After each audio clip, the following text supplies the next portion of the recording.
Hello, let me try explaining something that I saw from Caterina Suttin's boot camp video on breathing breaks. I think it's also from her video breathing breaks and wobbles. Um, yeah, so if you're familiar with that video, it's this particular move.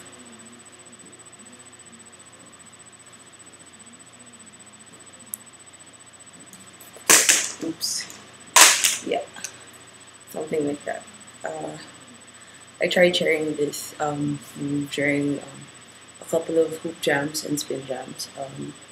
But uh, I'm not sure if people remember how it works or if I've explained it clearly. So I'll just try it using this video and hopefully this works.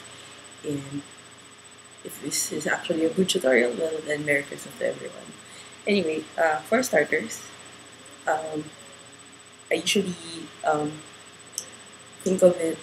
No, I when I started trying to learn this move, I just watched the video over and over and over and over. What struck me about the move is that it looked like a body wrap crossed with a swirl or a smear, depends on which tutorial you're watching.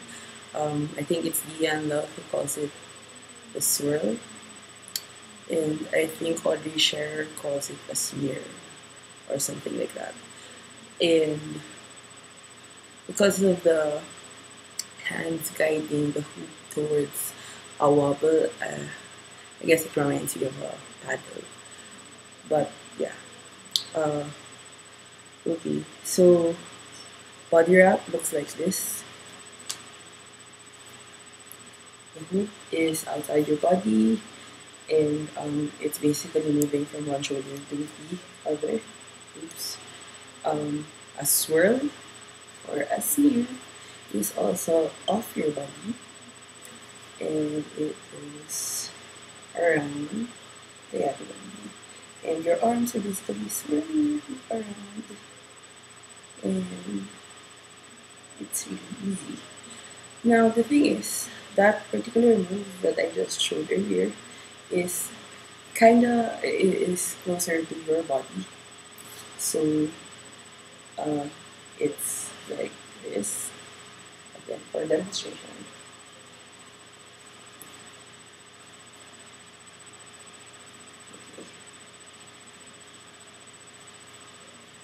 Yeah. Okay. So, uh, with those things said, I'll start with the tutorial itself. So, you put your hoop diagonally across your body. So, if you want, if it's easier for you, just raise your hoop up, and then put it down and let it rest on one shoulder. Easy enough. And in my case, it's on my left shoulder. And then your elbow or your forearm, uh, well, you bend your arm so that your elbow is sticking out like that. It's like a wing. And then your hands will push your hoop gently. And then your other arm, you fold it. Your other arm will wait on the other side so that when the hoop moves, it, it will rest on your forearm.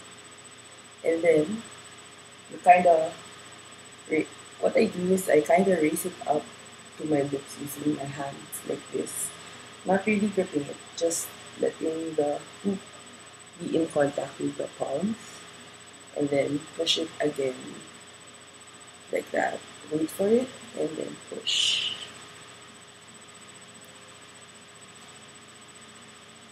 And then do it on reverse. Same principle. Okay, so it's pretty easy. I guess some people find it really weird how easy it is because it's just really like that. So one of the things that I always try to um, remember is that it's more like my elbows are the contact points of the hoop, and then my hands don't really grip it. It just gently pushes the hoop diagonally. And if you're uh, the direction where you're pushing is towards your elbow, the raised elbow, which is also where it's the side where the hoop rests on your shoulder. So your hoop is on your, if you start with your hoop on your left shoulder, it's your left arm raised up, left arm folded and raised, and the hoop is pushed towards that direction. While the other weights, and then when when you do that, I kind of tend to move my body. I kind of tend to move my torso so that it's easier for me and that I don't have to raise my hands to my face. Okay, that's me and my right or catching elbow. I'm not waiting for it um, long enough, or the timing of the movement is just off. So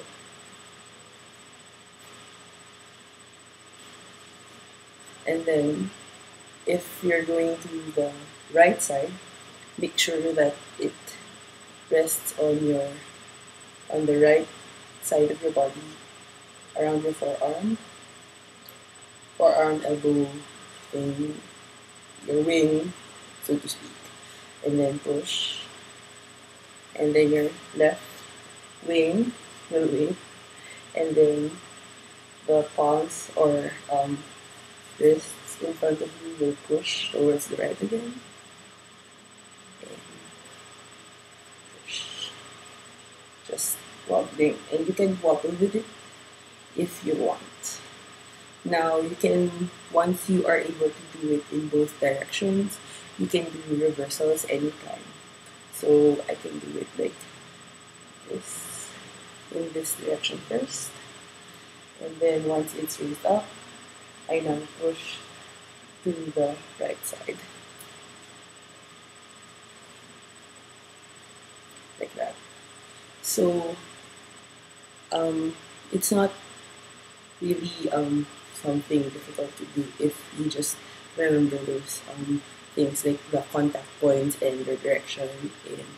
And if you want, you could exaggerate your movement by really just making your torso move diagonally also towards the direction where you want your foot to go.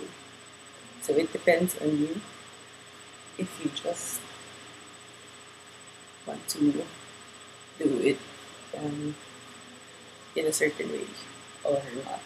But for me, the exaggerated motion helps in keeping it moving. So to transition into this, I usually do a swirl or a smear. So it's me doing this. And then instead of just continuing my smear or swirl, I gently put it down on my shoulder and move.